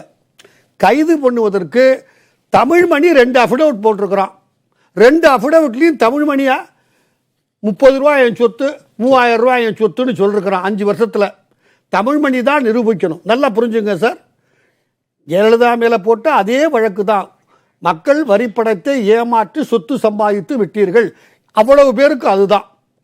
உங்களால் நீங்க கைது சரியில்லை வேண்டியதில்லைன்னு நீங்க சொன்னீங்கன்னா சட்டம் அப்படி இல்லை. அது சரியாக இருக்குமானால் எல்லா வழக்குகளையும் கைது செய்ய ஆகணும்னு அவசியம் இல்லை. இது நிரூபிக்கப்பட்டு கைதுங்கிறது போலாம், அது தண்டனை. ப்ளீஸ், அது தண்டனை. நீ கன்ஃபியூஸ் பண்ணிக்காதீங்க. அதான் தண்டனை தான், நான் இல்ல சொல்லல, அது வேற. ஆனால் இப்ப எஃப்ஐஆர் போட்ட உடனே கைது அப்படிங்கிறது வந்து எல்லா விதத்திலும் சரியா இருக்க முடியுமா? பொலிட்டிக்கலா கூட அவங்க வந்து அது வேணாம் முடிவு பண்ணிருக்கலாம். 2 பேர் 3 பேர் 4 பேர் தினம் ஒரு செய்தி கொடுக்குறீங்க. 67 இடங்களில் ரைட் ஆகிவிட்டது, 4 கோடி கிடைத்தது. அதாவது இந்த சினிமா ரீல் சொல்லுவான், 16 ரீல் 22 ரீல்னு, அதை மாதிரி தொடர்ந்து சொல்லிட்டு இருக்கிற நீங்க எவ்வளவு நாளா சொல்றீங்க? நான் 2 மாதமா இந்த கேள்வியை கேட்டுக்கிட்டு இருக்கிறேன். திமுகவால் ஏன் 6 மாதத்தில் அதில் 2-3 பேர் எம்எல்ஏ, சிட்டிங் எம்எல்ஏ வழக்கை முடிக்க வேண்டும் இருக்கிற போது நீங்க ஒத்துக்கிட்டு ஸ்பெஷல் கோர்ட் போடுறேன்னு சொன்ன போது அரெஸ்ட் பண்ண வேண்டாம், பெருந்தன்மையா நடந்துக்குங்க, நான் வேணான்னு சொல்லலை. ஜெயலலிதா உங்களுக்கு பிடிக்கல கைது பண்ணீங்க, சசிகலா பிடிக்கல கைது பண்ணீங்க, இவங்க மேல விரோதம் இல்லை, ரொம்ப பெருந்தன்மையா நடந்துக்குங்க, நான் மறுக்கல. ஆனால் ஏன் நீங்க சார்ஜ் ஷீட்டை போட்டு வழக்க ஆரம்பிக்க கூடாது? நீங்க என்ன நடக்குதுன்னு நமக்கு தெரியாதுல. ஓகே, நீங்க சொல்ற மாதிரி குற்றப்பத்திரிகை இதுவரைக்கும் தாக்கல் செய்யப்படல, அவ்வளவுதான். ஆனா இப்ப துறை என்ன செய்யுதுன்னு நமக்கு தெரியாதுல்ல. யாரு சொல்லணும் சார்? சார் நீங்களும் நானும் சொல்லணுமா என்ன செய்துகிட்டு இருக்கு? சார் ஜூலை 22 என்ன செய்தாங்கிறது சொல்ல வேண்டிய கடமை உங்களுக்கோ எனக்கோ இல்லை சார். ஆளுங்கட்சிக்கு இருக்கிறது, அதிகாரிகளுக்கு இருக்கிறது. அவர்கள் கைகள் கட்டப்பட்டிருக்கிறதா? எது அவர்களை தடுக்கிறது? அப்ப வழக்கு பதிவு செய்யறாங்க, நடவடிக்கை இல்லைன்னா அது நடவடிக்கைக்காக தான் வழக்கு பதிவுங்கிறதே இருக்கு. அடுத்த கட்டத்துக்கு எடுத்துக்கிட்டு போனீங்களான்னு நான் கேட்கிறேன், வேற ஒண்ணுமே இல்ல சார். அதுலதான் நீங்க என்ன கேள்வியை முன்வைக்கிறீங்க? அடுத்த கட்டத்துக்கு போகலன்றதுனால என்ன அதுல என்ன பாக்குறீங்க? எதனால அப்படி கேள்வி? நீங்க ஓப்பனா சொல்லுங்க, நாங்க அடுத்த கட்டத்துக்கு போக முடியாததுக்கு இன்னென்ன காரணங்கள். ஒன்று எவிடன்ஸ் இல்லை, மாரிசாமி மாதிரி இன்னொரு இது வேணான்னு நாங்கள் பயப்படுறோம்னு சொல்லுங்க, என்னால் புரிஞ்சுக்க முடியுது. கோர்ட்டில் விட்டுருவாங்க, ஒன்மோர் மாரிசாமி வேண்டாம், எங்களுக்கு கெட்ட பேர் வந்துடும் பயப்படுறோம் சொல்லுங்க. இல்லை போதிய ஆவணங்கள் கிடைக்கலன்னு ஒத்துக்குங்க, நாங்கள் ஏற்றுக்கிறேன். சார் கைது பண்ணினீங்கன்னா நீங்கள் அவரை கஸ்டடியில் எடுத்தே விசாரிக்கலாம், யாரை வேணாலும். உங்களுக்கு சட்டம் வழக்கு பதிவு செய்து, அதாவது இப்ப நீங்க சொல்ற மாதிரி டாக்குமெண்ட் எவிடன்ஸ் இருக்கு, அதன் அடிப்படையில் வழக்கு பதிவு செய்யறாங்க, அதுவே அரசியல் பழிவாங்கல்னு சொல்லப்படுது. விமர்சனத்துக்குள்ளாகும் போது இதுல வந்து முறைப்படி போலான்னு ஏன் ஆளுங்கட்சி அல்லது காவல்துறை, லஞ்ச ஒழிப்புத்துறை நினைக்கிறாங்க? எதுவுமே ஏன் செய்யலன்னு சார் கேட்கிறேன்னா, நீங்க நான் 2 கேஸ்ல அவங்க அஃபிடவிட் அச்சதை அவங்க தலையில போட்டுட்டீங்க, வேற எவிடன்ஸ் தேவையில்லை. இல்ல சார்ஜ் ஷீட்ல நீங்க பண்ணுங்க, நான் வேண்டான்னு சொல்லல. இந்த 2 கேஸ்ல குறைஞ்சபட்சம் எஃப்ஐஆர் மட்டும்தான். புதுக்கோட்டை விஜயபாஸ்கரும் இவரும் இல்ல ஒரு வேலை வேற மாதிரி நினைக்கிறீங்களா? 2 பேர் தற்கொலை பண்ணி செத்து போயிட்டாங்க நேற்று. நீலகண்ட, புதுக்கோட்டை நீலகண்ட, வெங்கடாச்சலம் மாசு கட்டுப்பாடு. அத மாதிரி இந்த வழக்கு அவங்களா முடிச்சுக்கட்டும் நீங்க நினைக்கிறீங்கன்னா அது வேற. இல்ல நீங்க ஜெயலலிதாவை கைது பண்ண, நீங்க இவங்களை கைது பண்ண ஏன் யோசிக்கிறீங்க? என்ன இல்ல உங்ககிட்ட? பிரியன், இடைவேளைக்கு முன்னாடியே நீங்க குறுக்கிட்டீங்க, நீங்க தொடர்ந்து. எஸ், நான் சொல்ற முக்கியமான விஷயம் இதுதான். அதாவது வந்து ஜூலை மாசம் ரைடு பண்ண ஒரு விஷயத்துல வந்து நீங்க 6 மாச காலம் வந்து எந்த விதமான ஆக்ஷன் எடுக்காத இருக்கும்போது பாக்குற மக்கள்கிட்ட வந்து நிச்சயமாக ஒரு சந்தேகம் வரும். எஸ்பெஷலி பாத்தீங்கன்னா வேலுமணி கேஸ்ல வந்து பாத்தீங்கன்னா இந்த அபிஷியல்ஸ் எல்லாம் யார் யாரெல்லாம் துணை இருந்தாங்க இந்த ஊழல் பண்றதுக்கு அபிஷியல்ஸ். அப்ப நீங்க கைது பண்ணிருந்தீங்க வச்சுக்கோங்களேன், வேலுமணியோ அந்த அபிஷியல்ஸை இன்க்ளூட் பண்ணி கைது பண்ணிருந்தீங்கன்னா அந்த அபிஷியல்ஸ் உண்மையை சொல்லியிருப்பாங்க. எப்படி ஊழல் நடந்தது, யாரு பணத்தை வாங்கினாங்க, என்ன பண்ணாங்கன்றது போலீஸ் விசாரணையில் தெரிஞ்சிருக்கும். ஒரு கைது நடவடிக்கை தான் பல உண்மையை வெளிக்கொண்டு வரும். இப்ப டிஸ்ப்ரொபோர்ஷனேட் கேஸ்லயே கைதை நான் வலியுறுத்துறேன் அப்படின்னா இவங்க இப்ப ரெக்கார்ட் பண்ணி நீங்க அபிடவிட்ட பார்த்து நீங்க கேஸ் ஃபைல் பண்றீங்க. ஆனால் பினாமி சொத்துக்கள் என்று நிறைய இருக்கும். அந்த பினாமி சொத்துக்களோட கணக்கு எப்படி தெரியும்? யார் பேர்ல சொத்து வாங்கியிருக்காங்க தெரியாது. அது ஒரு கைது ரெண்டு விஷயமா சொல்றீங்க. லஞ்ச ஒழிப்பு வழக்குன்னு பதிவு பண்ணாம ஏன் நீங்க சொத்து குவிப்பு வழக்கு பதிவு பண்றீங்கன்னு கேக்குறீங்க. எஸ், அதை பத்தி நான் இந்த விஷயங்களை வெளியே கொண்டு வரும். இல்ல, அது தமிழ்மணி அவர்கள்ட்ட கேட்கிறாரு. முன்னாடி திரு மணிகண்டன் அவருக்கு இணைப்பு முன்னாடியே துண்டிக்கப்படும். திரு மணிகண்டன், திரு பிரியன் உள்ளிட்டவர்களா இதுவே போதுமான நடவடிக்கை இல்லை அப்படிங்கிறாங்க. இது எப்படி பாக்குறீங்க? இதுல வேகமே இல்ல, வழக்கு பதிவு பண்றாங்க, வேற சார்ஜ் ஷீட் கூட ஃபைல் பண்ண மாட்டேங்கிறாங்க அப்படிங்கிறாங்க. அப்படின்னா நிச்சயமா அவருக்கு ஆவணங்கள்ல உரிய ஆதாரங்கள் எதுவும் பார்க்கணுங்க. ஏன்னா நீங்க உடனடியே கைதுங்கிறது கூட தேவையில்லை. அதாவது ஆதாரம் இருந்தா நீதிமன்றத்தில் போனீங்க, நீதிமன்றம் உரிய விசாரணை செய்து நடவடிக்கை எடுப்பது. இப்போ மூத்த வழக்கறிஞர் இருக்காங்க, 3 பேருமே நீங்க உட்பட எல்லாமே ஆகச்சிறந்த அறிவாளி இல்ல, யாரும் இல்ல. ஆனா அதுல என்ன விஷயம்னா, உண்மையிலேயே திமுகவுக்கு லஞ்சத்தை ஊழலை ஒழிக்க வேண்டிய நோக்கம் இருக்கிறதா என்பது மக்கள் மத்திய ஒரு சந்தேகமே. நீங்க அப்படி இருந்தா இன்று வரையிலும் எல்லா விரல் விட்டு நிறைய சொல்லாங்க, எல்லா துறைகளிலும் சாதாரண மக்கள், நான் உட்பட சாதாரண ஒரு அலுவலகத்தை அணுகிற போது அங்க லஞ்சம் இல்லாமல் வேலையே நடக்கிறது இல்லை. ஆனால் பேராசிரியர் கான்ஸ்டன்டைன் மிக சேர்ந்த அறிஞர், அவர் தெரியாமல் இல்ல, உங்களுக்கு தெரியாமல் இல்ல. மக்கள் மத்தியில என்ன ஒரு சந்தேகம்னா, இது போன்ற நடவடிக்கை எடுப்பதற்கு முக்கியமான காரணம் திமுக தேர்தல் வாக்குறுதியில நிறைய சொல்லுச்சு, இந்த ஊழல் தீர்வுகள் நடவடிக்கை எடுப்பதுன்னு சொல்லுச்சு. ஆனா அதுக்கு முன்பாக பல்வேறு ஆதரவு நீங்களே நிறைய சொல்லிட்டீங்க, சொல்லுச்சு. இதெல்லாம் செய்யாமல் இதை காவலாமப்படுத்துவதற்கு அல்லது இதை மறக்கடிப்பதற்கு திமுக செய்கிற நாடகமா இருக்கிற சந்தேகம் மக்கள் மத்தியில் இயல்பாக அழுகிறது. இது நியாயமான சந்தேகம் கூட. நீ உண்மையிலேயே உழைக்க வேண்டும் என்று சொல்லி திமுக முயற்சி செய்தால் எல்லோரும் ஆதரிக்கலாம். ஆனா இது அரசாங்கம் முடியலையான்னு தெரியல. அதாவது நீங்க பெரிய ஊழல் போறீங்க, அதிகாரம் செய்கிற ஊழலை மறைச்சிடுற. 10 ஆண்டு காலம் அதிமுக ஆட்சி, லஞ்ச ஒழிப்புத்துறை அன்னைக்கு இயங்குச்சு, இன்றைக்கும் அதிகாரிகள் இருக்காங்க. அப்ப அன்றைக்கு மௌனம் சாதித்தது ஏன்? அப்ப அன்றைக்கு இருந்த லஞ்ச ஒழிப்புத்துறைக்கோ மற்ற துறை அதிகாரிகளுக்கோ ஏது தெரியலையா? அப்ப சுட்டி காட்டலையா என்று சொன்னால் இதுதான் மக்கள் மத்தியில் உள்ள அச்சமே. ஏன்னா இவர்கள் இன்றைக்கு ஆளுங்கட்சி ஒரு கட்சி மாறுகிற போது இன்னொரு கட்சி மீது பழி சுமத்துவதுதான் தொண்டர்சார்பு, இதுதான் வாடிக்கை என்று மக்கள் சலிப்பாயிட்டாங்க. இப்ப நீங்க இந்த 2 கட்சியுமே 2 பேருமே குறிப்பிடுறாங்க. இதுல திமுக போதுமான அளவுக்கு நடவடிக்கை எடுக்கலன்னு தான் சொல்றாங்க. நீங்க பழி வாங்குதுன்னு சொல்றீங்க, அவங்க என்ன சொல்றாங்க? இதுல போதுமான நடவடிக்கை இல்லைங்க, உமா பேருக்கு வழக்கு பதிவு பண்றாங்களே தவிர வேற ஒன்னும் சார்ஜ் ஷீட் ஃபைல் பண்ணல, வேற என்ன நடவடிக்கையும் இல்லை அப்படிங்கிறாரு பிரியன். இல்ல, இதுவே பெரிய நடவடிக்கை தானுங்க. இப்போ திரு தங்கமணி அவர்கள் உண்மையிலேயே மின்துறையில மிகச்சிறப்பாக செயல்பட்டுறதா. இப்போ 10 ஆண்டு காலம் எந்த மின்வெட்டுமே இல்லாமல் அந்த துறையை மிக சிறப்பாக நிர்வகித்து தமிழ்நாட்டு மக்கள் மத்தியில் மின்சாரத்தை வாங்கியதுல கொள்முதல்ல அதிக பணத்துக்கு வாங்கினாருன்னு ஒரு குற்றச்சாட்டை நினைவூட்டுறாரு பிரியன். குற்றச்சாட்டு இல்ல, அது உண்மைங்க, குற்றச்சாட்டு இருக்கிறது உண்மை. பட் அது ஒண்ணு சரியாங்கிறது தெரியாது. அதாவது இதெல்லாமே இப்ப திமுக ஏற்கனவே ஆளுநரிடத்தில் சென்று இந்த குற்றச்சாட்டுகள் தான் வைத்தது, புகாரை மனு கொடுத்தது. அப்ப இவ்வளவு வலுவான ஆதாரங்களை திமுக வைத்திருந்தால் இப்ப ஆட்சி வருவது மிக எளிதாக செய்ய முடியும். அப்போ இவ்வளவு தாமதிக்கிறாங்கன்னா இது அன்றைக்கு மக்கள் மத்தியிலே வெறுமனே சொல்லி வாக்கு கேட்பதற்காக அது பயன்படுத்தப்பட்டதா என்ற அர்த்தம் தான் இந்த நீடிக்கும் வழிய உண்மையில் அது நடைபெற்றதா என்பது சந்தேகத்துக்குரியதா. இப்ப நீங்க எந்த ஆட்சியில் இருப்பவர்களும், நான் யாரையும் குறிப்பிட்டு சொல்லவில்லை, அவர்கள் ஆட்சி வளர்த்து போது ஊழலில் 100% சிக்கிக்கொள்ளாதவர்கள்தான் இருப்பது உண்மை. 6 மாதம் தாமதம் சொன்னா இன்னும் 6 ஆண்டுகள் ஆனாலும் கூட இந்த ஊழல்வாதிகள் என்று இவர்களை அடையாளப்படுத்த முடியாது. நீதிமன்றத்தில் தண்டனை வாங்கி கொடுக்க இயலாதது உண்மை. இல்ல, இப்ப சிறப்பு நீதிமன்றங்கள்லாம் வந்துருச்சு. அதை பற்றி நான் திரு தமிழ்மணி அவர்கள்ட்ட கேட்கிறேன், எவ்வளவு விரைவா இந்த வழக்குகளை நடத்த முடியும் அல்லது இதுல என்ன அடுத்தடுத்த நிலைகள் அப்படிங்கறதையும் நம்ம கேட்கலாம். திரு கான்ஸ்டன்டைன், 3 பிரதானமான கேள்விகள் இருக்கு. ஒன்னு, பிரியன் கேட்கிறாரு, இது வழக்கு பதிவு செய்து திரு தமிழ்மணி அதை சொல்றாரு, அதுக்கு பிறகு பெரிய நடவடிக்கைகள் எதுவும் இல்லை அப்படின்னா இதனுடைய நோக்கம் என்ன அப்படிங்கிற ஒரு கேள்வி இருக்கு. 2வது, திரு மணிகண்டன் சொல்றாரு, மாதம் ஒருவர் அப்படின்னு 2024 வரைக்கும் இப்படியே மக்களை இந்த மாதிரி ரெய்டுகள் மூலமாக திசை திருப்புவது இவங்களுடைய நோக்கம் அப்படிங்கிற ஒரு குற்றச்சாட்டை அவர் முன்வைக்கிறார். திரு எடப்பாடி பழனிசாமி முன்வச்சது ஏற்கனவே அதிமுக ஆட்சி காலத்தில் போடப்பட்ட வழக்குகள், இப்போ திமுக முக்கிய பிரமுகர்களாக இருக்காங்க, அதை ஏன் நீங்கள் நடவடிக்கை எடுக்கல? ஊழல் ஒழிப்புனா எல்லாம் தானே செய்யணுன்றாங்க. இந்த 3 கேள்விகளுக்கான பதில்.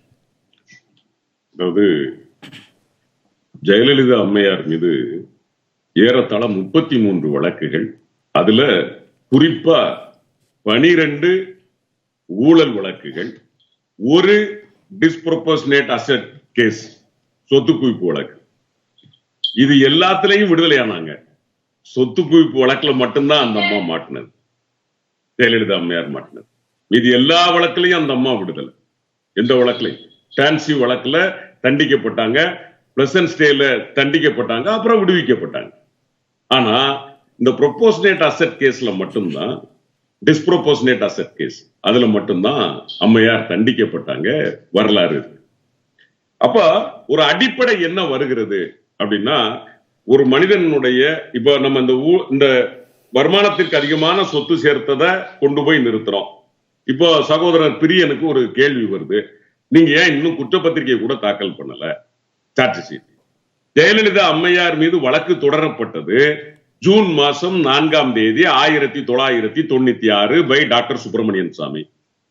நல்லம்ம நாயுடு என்கிற ஒரு நேர்மையான ஒரு அதிகாரியால் அது விசாரிக்கப்பட்டு 1997 ஏறத்தாழ ஒரு வருடம் கழித்து ஜூன் மாசம் 27ஆம் தேதி தான் குற்றப்பத்திரிகையை தாக்கல் செய்யப்பட்டது. இதுக்கு இடையில ஜெயலலிதா அம்மையாரை நாங்க கைது செய்யறோம். எப்போ? டிசம்பர் 7/12 அவர் வீட்டுல, டிசம்பர் 7 to 12 அவர் வீட்டுல வந்து வருமான வரி சோதனை, அதை தொடர்ந்து அவரை கைது செய்யறோம்.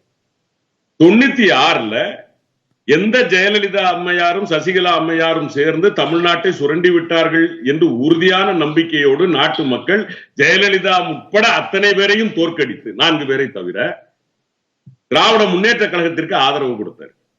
டிசம்பர் மாதம் ஜெயலலிதா அம்மையார் கைது செய்திருக்கிறோம். அடுத்த ஆண்டு பாராளுமன்ற தேர்தல், ஜெயலலிதா அம்மையார் தலைமையிலான கூட்டணி ஜெயிக்கும். என்ன நடந்தது? ஒன்றுமில்லை, ஜெயலலிதா அம்மையாருடைய கைது. இந்த கைதுக்கு என்ன பாடம் கிடைச்சிட்டாங்கன்னா, இவங்க இன்னும் குற்றப்பத்திரிகை தாக்கல் பண்ணல, இவங்க எதுவுமே இல்லாமல் ஜெயலலிதா அம்மையார் மேல இருக்கிற வழக்கம் மட்டும் அடிப்படையா வச்சு அந்த அம்மாவை பழி வாங்கிட்டாங்கன்னு சொன்ன ஒரு காரணத்தினால டோட்டலா எல்லாம் அரசியல் ரீதியா இந்த முடிவு எடுத்திருக்கீங்களா? கைதுகள் வேண்டாம் அப்படிங்கிற முடிவை? கைதுகள் வேண்டாம் என்பதல்ல, நம்ம கைது செய்ய போகிற போது முழுமையான எல்லாவற்றோடும், அதாவது நம்ம செய்யறது சட்டப்படி சரியாக இருக்கிறது என்பதை மனச்சாட்சி உள்ள மக்கள் நம்புகிற வகையில் இதை எல்லாவற்றையும் தெளிவாக செய்வோம், எதையும் அவசரப்பட்டு விட வேண்டாம் என்கிற முடிவில் மிக தெளிவாக இருக்கிறார் எங்களுடைய மாண்புமிகு முதலமைச்சர். யாரும் தப்பிக்க. வழக்கு பதிவு பண்றதுக்கு ஏன் கால அவகாசம்? ஒரு மாசத்துக்கு ஒருத்தர் அப்படின்ற அந்த பேட்டர்னையே கொஸ்டின் பண்றாரு மணிகண்டன். இல்ல, அதாவது ஒரு மாசத்துக்கு ஒருத்தர் பாக்குறோம் அப்படின்னு சொல்லி சொன்னா எத்தனை மாசம்? ஏற்கனவே நீங்க 2019-20 நீங்க ஆளுநர்கிட்ட கொடுத்துட்டீங்களே, உங்கள்கிட்ட தான் எல்லாமே இருந்துச்சு. புகார் கொடுக்கும் போதே இதெல்லாம் இருக்குன்னா வழக்கு பதிவு பண்றதுக்கு ஏன் அப்படிங்கிற ஏன் காலதாமதம்? அதாவது சட்ட ரீதியாக நமக்கு இருக்கிற, அல்லது இதே இன்றைக்கு யார் வீட்டுல நம்ம வந்து ரைடு அடிச்சிருக்கிறோமோ இதுக்கு ஆதாரம் இருக்க போய் தான் நம்ம ரைடு பண்ண முடிஞ்சிருக்கு. இப்ப ரைடு பண்ணதுக்கு அப்புறம் கையில எடுக்கிறோம், எடுத்ததுக்கு அப்புறம் அதுல விசாரிக்கிறோம், விசாரித்து குற்றப்பத்திரிகை தாக்கல் பண்ண முடியும், தேவைப்பட்டால் கைது செய்யப்பட முடியும், அவ்வளவுதான். இப்ப ஜெயலலிதா அம்மையார் வீட்டுல வந்து நம்ம ஜெயலலிதா அம்மையாரை ஏன் கைது செய்தோம் அப்படின்னா, அவர் வீட்டுக்கு ரைடே போக முடியாத சூழ்நிலை. வீட்டை சுத்தி தொண்டர்கள், அதாவது ஒரு அரசை நாம் எடுக்க வேண்டிய நடவடிக்கை எடுக்க விடாம பண்றாங்க. அப்ப என்ன செய்ய? எல்லா நேரத்திலையும் தான் இருக்கு. எல்லா சோதனைகளின் போதும் அந்தந்த கட்சியினுடைய தொண்டர்கள் அங்க வந்து நிக்கதான் செய்யறாங்க. அதை மீறி தானே நடக்குது. காவல்துறைக்கு அந்த அதிகாரம் இருக்குதானே. சோதனை நடத்துறதுல என்ன சிக்கல் இருக்கு? அதாவது என்னன்னா, ஜெயலலிதா அம்மையார் மேல வழக்கு தொடுத்த பிறகு, ஜெயலலிதா அம்மையாரை அவர் ஆட்சி இழந்த பிறகு அன்னைக்கு இருந்த சூழ்நிலை அப்படியே நினைச்சு பாருங்க. நீங்க வந்து ஒரு சாதாரணமா ஒரு அரசு, இப்ப இன்னைக்கு உதாரணமா அன்றைய சூழல்லையும் கூட அது இப்ப நம்ம ரொம்ப விரிவா அதை பத்தி பழைய விஷயங்கள் பேசுறதுல நேரம் ரொம்ப குறைவா இருக்கு. அடுத்த 2 குற்றச்சாட்டுகள் பதில் இருக்கணும். ஆனா அப்போதும் ஆளுங்கட்சியா ரொம்ப பெரிய எண்ணிக்கையோட நீங்க இருந்தீங்க ஆட்சி பொறுப்புல, முழுமையான அதிகாரத்தோடு இருந்த நேரம் தான் அது. எங்களுக்கு வந்து எந்த பயமும் இல்ல சார். நான் ஒண்ணு என்ன சொல்லுவேன், நம்ம ஜெயலலிதா கைது செய்யப்பட்ட சம்பவம் அரசியல் ரீதியா தவறு அப்படின்னு நீங்க சொல்றீங்களா? அப்படின்னு தெரியல. பொலிட்டிக்கலி அது வந்து எங்களுக்கு தப்பா போயிடுச்சு, அடுத்த தேர்தல்ல மக்கள் எங்களை தோற்கடிச்சிட்டாங்க, நாடாளுமன்ற தேர்தல்ல இந்த முறை நாங்க செய்ய மாட்டோம் அப்படின்னு சொல்ல வரீங்களா? சார், நான் ஒரு நிமிஷம் எனக்கு டைம் கொடுத்துருங்க. மக்களுடைய மனநிலையை ஷேக்ஸ்பியருடைய ஜூலியஸ் சீசர் நாடகம் தெளிவா சொல்லும். சீசரை கொண்டு போடுறான், கொண்டு போட்டதுக்கு ஆதரவா புரூட்டஸ் பேசுறான். எப்போ சீசர் கடந்து கிடக்குறான், பணமா கிடக்கும் போது நான் செஞ்சது சரின்னு பேசுறான், மக்கள் எல்லோரும் புரூட்டஸ் வாழ்கிறான். அதே 2 நிமிஷத்துல ஆண்டனி பேசுறான். என்ன பேசுறான்? சீசர் வந்து இந்த தேசத்தினுடைய பற்றாளன், அவனை கொலை செய்தது தவறுங்கிறான். சீசர் வாழ்கன்னு மக்கள் கூட்டம் சத்தம் போடுது. அப்ப இதுதான் மக்கள் மனநிலை. அவர்கள் எதையும் அந்த நேரத்தில் யோசிப்பதற்கில்லை. ஆனால் தலைவர்களாகிய நாம் இமோஷனலா முடிவுகள் எடுக்கிறாங்க. அதனால நாங்க இந்த தடவை ரொம்ப அதுல வந்து ரொம்ப கவனமா செயல்படுறோம்னு இது ஆமா இல்ல இப்ப அடுத்த கேள்வியில ஏற்கனவே வழக்குகளை சந்திச்சிட்டு இருக்கிறவங்க ஊழல் ஒழிப்பு தான் பிரதானம்னா அந்த வழக்குகளை ஏன் கவனிக்கல நீங்க? திமுக வந்துட்டா எல்லாம் சரியாயிடுதா அப்படிங்கிற ஒரு கேள்வி. இல்ல, எல்லா வழக்குகளும் நடந்து கொண்டே தானே இருக்கிறது. நாங்க எந்த வழக்கையும் எடுத்து இதுக்கு ஸ்பெசிபிக்கா செய்யணும்னா நாங்க செய்யல. நான் என்ன கேக்குறேன், நாங்க ஆட்சி விட்டு போனது 2011, ஏன் நீங்க 10 வருஷமா செய்யலன்னு கேக்குறேன். நான் மீண்டும் அதைத்தான் கேட்கிறேன். அதிமுக 10 ஆண்டு காலம் ஆட்சியில் இருந்தது, இன்க்ளூடிங் ஜெயலலிதா அம்மையார் 6 வருஷம் இருந்தாரா இல்லையா? நாங்க 2011 மார்ச் மாசம் போயிட்டோம்ல தேர்தலை விட்டு. ஏன் நீங்க 10 வருஷமா நீங்க ஏன் பண்ணல? அப்ப நான் என்ன சொல்றேன், எங்க அமைச்சர்கள் தவறு பண்ணவில்லை, எனவே உங்களால் நடவடிக்கை எடுக்க முடியவில்லை. இன்னைக்கு நீங்க அதை எங்க மேல பழிய போடுறீங்க. தவறு திரு மணிகண்டன் அவர் ரொம்ப ஒரு லாஜிக்கலா ஒரு கொஸ்டின் கேட்கிறார். 10 ஆண்டு கால ஆட்சியில நீங்க ஏன் எந்த நடவடிக்கை எடுக்க முடியல? அப்ப பொய்யான புகார்கள் தான் பதிவு செய்யப்பட்டதாங்கிற ஒரு கேள்வி வைக்கிறார். இல்லைங்க, அதாவது திமுக மீது அரசியல் ரீதியான ஒரு பழிவாங்கலை அதிமுக அந்த 10 ஆண்டுகள்ல செய்யலன்னு சொல்ல முடியும். அம்மையார் ஜெயலலிதா மறைவுக்கு பிறகு கூட எடப்பாடி பழனிசாமி அவர்கள் நிர்வாக ரீதியாக ஆட்சியை சிறப்பாக நடத்த வேண்டும் என பல்வேறு புகார்கள் பல்வேறு நெருக்கடிகள் வந்தது. அதையெல்லாம் மதித்து அவருடைய நோக்கம் இந்த 4 ஆண்டு காலத்தில் நல்ல பெயர் அடைக்க வேண்டும் என்று இருந்தது. அதற்கு தகுந்த மாதிரி பல்வேறு திட்டங்களை சொன்னாரு, உருவாக்கினாரு. மக்கள் மத்தியில எடப்பாடியாருக்கு மிகப்பெரிய சாதாரண ஒரு 2ஆம் 3ஆம் இடத்திலிருந்தவர் வந்து ஒரு பெரிய ஆளுமையா மாறுவதற்கு அந்த வாய்ப்பு உருவாச்சு. இப்ப அவரும் அதே மாதிரி பழிவாங்கல் வழக்கு இது போயிருந்தாருன்னா நிச்சயமாக மக்கள் மத்தியில அவருக்கு அவப்பெயர் இருந்திருக்கு. அவர் தொடவே இல்லை. அவருடைய நோக்கம் குதிரைக்கு கிருவாலம் போட்ட மாதிரி நிர்வாகம் நிறைய விஷயங்கள் செஞ்சார். 60 ஆண்டு காலம் கிடப்பில் இருந்து இப்ப அவங்க என்ன சொல்றாங்கன்னா, இப்ப போடப்படுற வழக்குகளை நிர்வாகத்துல இருக்க முறைகேடுகள் தானே வழக்கே போடுறாங்க. லஞ்ச ஒழிப்புத்துறை வழக்கோ அல்லது ரெய்டுகளோ அதுதானே சொல்றாங்க. இல்ல, அது முறைகேடுகள் அப்படின்னு நம்ம உறுதிப்படுத்த முடியாதுங்க. அது என்ன நடந்தது என்பதை இறுதி விசாரணை நீதிமன்றம் தான் முடிவு செய்யணும். அது வரைக்கும் இது போயிட்டு இருக்க முடியும். அது தண்டனை என்று அறிவிக்காத வரைக்கும் அதை நாம் இப்படிதான் போக முடியும், அது உறுதிப்படுத்த முடியாதுங்க. ரைட், நன்றிங்க திரு தமிழ்மணி. இதுல ஒரு கேள்வி வச்சாரு திரு பிரியன். லஞ்ச ஒழிப்பு வழக்கு ஏன், அதாவது ஊழல் ஒழிப்பு வழக்குகளா போடலாமே, ஏன் வெறும் சொத்து குவிப்பு வழக்குகளா போடுறாங்கன்ற கேள்வி முன் வச்சாரு. நீங்க சார், ஒரு அடிப்படையில் என்ன வித்தியாசம்னா, இந்த சொத்து குவிப்பு வழக்கு என்பது சட்டத்தை அப்படி போட்டிருக்கிறாங்க. ஏன் போட்டிருக்கிறாங்கன்னா, யார் பணம் கொடுத்தாங்க, எவ்வளவு குவாண்டம் கொடுத்தாங்கன்னு நிரூபிக்க வேண்டிய அவசியம் இல்லை. அப்படியே ரெடிமேடு, உங்ககிட்ட இவ்வளவு சொத்து இருக்குப்பா, வருஷம் நீ அக்கௌண்ட் காமிச்சிருக்கப்பா, இவ்வளவு தான் நீ மிச்சப்படுத்திருக்கலாம் உன் சம்பளத்தில். அது ஐஏஎஸ் ஆஃபீஸருக்கும் பொருந்தும், அரசியல்வாதிக்கும் பொருந்தும், விஏஓவுக்கும் பொருந்தும். இந்த பணம் எப்படி வந்துச்சு பதில் சொல்லு. அதனால் இது ப்ரூவ் பண்ணுறது எளிது. நான் அதனால தான் கேட்குறேன், ஏன் சார்ஜ் ஷீட் போட முடியலை? நீங்கள் சொல்கிற வழக்காக இருந்தால் தமிழ்மணி கொடுத்தா, நாராயணா வாங்கினா, 500 ரூபா கட்டா கொடுத்தா, 2000 ரூபா நோட்டா கொடுத்தா, இது ஒன்றும் கிடையாது. இதில் இவன் நேற்று நாள் இந்த 2 அஃபிடேவிட் இருக்கு. எவ்வளவு நாளில் இதை நடத்த முடியும் சார்? இப்போ ஸ்பெஷல் கோர்ட் இருக்கு, எம்பி எம்எல்ஏஸ் வழக்குகளை விசாரிப்ப ஸ்பெஷல் கோர்ட் இருக்கு. நடைமுறைப்படுத்துறதுல எவ்வளவு நாளில் பண்ண முடியும்னு நீங்கள் நினைக்கிறீங்க? ஏன்னா 20-30 ஆண்டுகள் ஆகுங்கிறாரு பிரியன். சார், எனக்கு தெரியும், ஒரு நல்ல ஆணும் பெண்ணும் 10 மாதத்தில் குழந்தை பெக்கலாம். கல்யாணமே ஆகலை சார். சார்ஜ் ஷீட்டு போட்டு டாக்குமெண்ட்டை ஃபைல் பண்ணி இவங்க கொண்டு விட்னஸை ப்ரொடியூஸ் பண்ணி விட்னஸ் அவங்க கிராஸ் எக்ஸாமின் பண்ணி ஜட்ஜ்மெண்ட்டு வரணும். இது உச்சநீதிமன்றத்தில் டெய்லி பேசிஸில் செய்ய 6 மாதத்தில். அதில் திரு கான்ஸ்டன்டன் ஒரு விஷயம் குறிப்பிட்றாரு, தவறா எந்த விஷயத்தை செய்ய வேண்டாம், சரியா எல்லா எவிடன்சஸோடையும் போய் ஃபிக்ஸ் பண்றோம், அதுக்கு காலம் எடுத்துக்கிறோம். அதான் ஒரு 3 வருஷம் இதையே சொல்லலாமா? எவ்வளவு நாள் சொல்லுவீங்க? தயவு செய்து நான் அவரை கேட்கல சார். ஏன்னு கேட்டா அந்த அரசு என்ன சொல்லுது, நாங்க ரைடு பண்ண சொல்லல, சட்டம் தன் கடமையை, அதிகாரிகள் தங்கள் கடமையை செய்கிறார்கள். எனவே நீங்க ரைடு பண்ண சொல்லல. திமுக தினம் சொல்லுது. இன்னைக்கு 2 அமைச்சர் சொன்னாங்க, அதிகாரிகள் தங்கள். சரி, அந்த அதிகாரிகளை கேட்கிறேன். ஒரு டிஜிபின்னு வச்சிருக்கோம், லா அண்ட் ஆர்டர்ல ஒருத்தர் சம்பளம் வாங்குறாரு, அரசு சம்பளம், மக்கள் எவ்வளவு நாள்ல அவர் செய்வார்? சரி, அவரை சொல்லுங்க சார். நான் பகிரங்கமா தான் கேட்கிறேன். திமுக சொல்லிடுச்சு, நாங்க கைது பண்ணல, நாங்க ரைடுக்கு போகல, நாங்க போக சொல்லல, நாங்கள் போனால் பழி வாங்குது. கரெக்ட், நீங்க போகல இல்ல, யாரு பதில் சொல்லணும் அந்த கேள்விக்கு?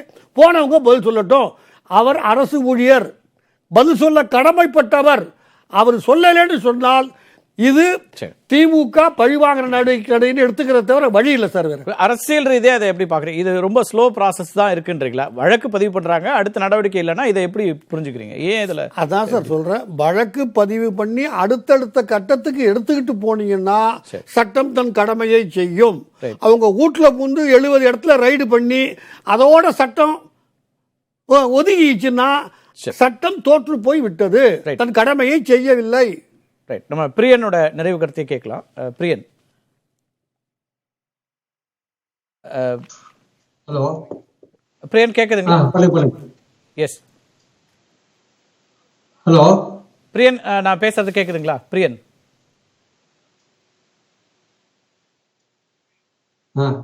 மன்னிக்கணும், அவருடைய இணைப்பு துண்டிக்கப்பட்டிருக்கு. திரு பிரியன் கேக்குதுங்களா? ரொம்ப சுருக்கமா, செய்திக்கான நேரம், உங்க இணைப்பு துண்டிக்கப்பட்டிருந்துச்சு, உங்க நிறைவு கருத்து பதிவு பண்ணுங்க பிரியன். நான் வேற கேள்விகளுக்கு போறேன். எஸ் சார், ஆக்சுவலா ஜெயலலிதாவோட அரெஸ்டுக்கு அப்புறம் 98ல நடந்த எலெக்ஷன்ஸ்ல வந்து அவங்க நல்ல வெற்றி பெற்றாங்கன்ற ஒரு விஷயத்த கான்ஸ்டன்டைன் சொன்னார். இந்த அரெஸ்ட் பண்ணதுனால அனுதாபத்தினால அவங்க வெற்றி பெற்றதா நினைக்கல. அப்ப இருந்து அவங்க அமைச்ச கூட்டணி காரணமாகவும் கோயம்புத்தூர் பாம்பிளாஸ் காரணமாகவும் திமுக அரசுக்கு ஒரு பாதகமான ஒரு நிலைமை வந்ததுனால அவங்க வின் பண்ணாங்க. அரெஸ்ட் பண்ணது காரணமா இல்ல. இந்த அப்புறம் ரெண்டாவது ஜெயலலிதாவையும் இந்த மந்திரிகளையும் ஒப்பிட முடியாது. அவங்க இந்த மந்திரிகளுக்கும் ஜெயலலிதாவுக்கும் தொடர்பு உறுத்தி பேச முடியாது. இந்த மந்திரிகளை நீங்க அரெஸ்ட் பண்ணீங்கன்னா மக்கள்கிட்ட ஆதரவு கிடைக்கும். இதை டிலே பண்ணீங்கன்னா ஸ்டாலின் மேல நம்பிக்கை போவார்கள் மக்கள். அதுதான் உண்மை. ரொம்ப சுருக்கமா கான்சென்ட்ரேட், ரொம்ப சுருக்கமா செய்திக்கான. அதாவது பிரியன் சொல்றதை நான் ஏத்துக்கிறேன். நான் என்னன்னா, குறைந்தபட்ச அளவிலாவது நாம் ரெடி ஆயிட்டு அவங்கள பிக்ஸ் பண்றதுதான் மக்களிடம் அதுதான் எடுபடும் என்பதுதான். ஆத்திரப்பட வேண்டாம். நன்றி நன்றி. பங்கேற்ற விருந்தினர்களுக்கும் பாத்திரர்களுக்கும் மிக்க நன்றி. மீண்டும் முயற்சி சிந்திக்கலாம் நண்பர்களே. நன்றி, வணக்கம். எதிர்த்து பேசிட்டு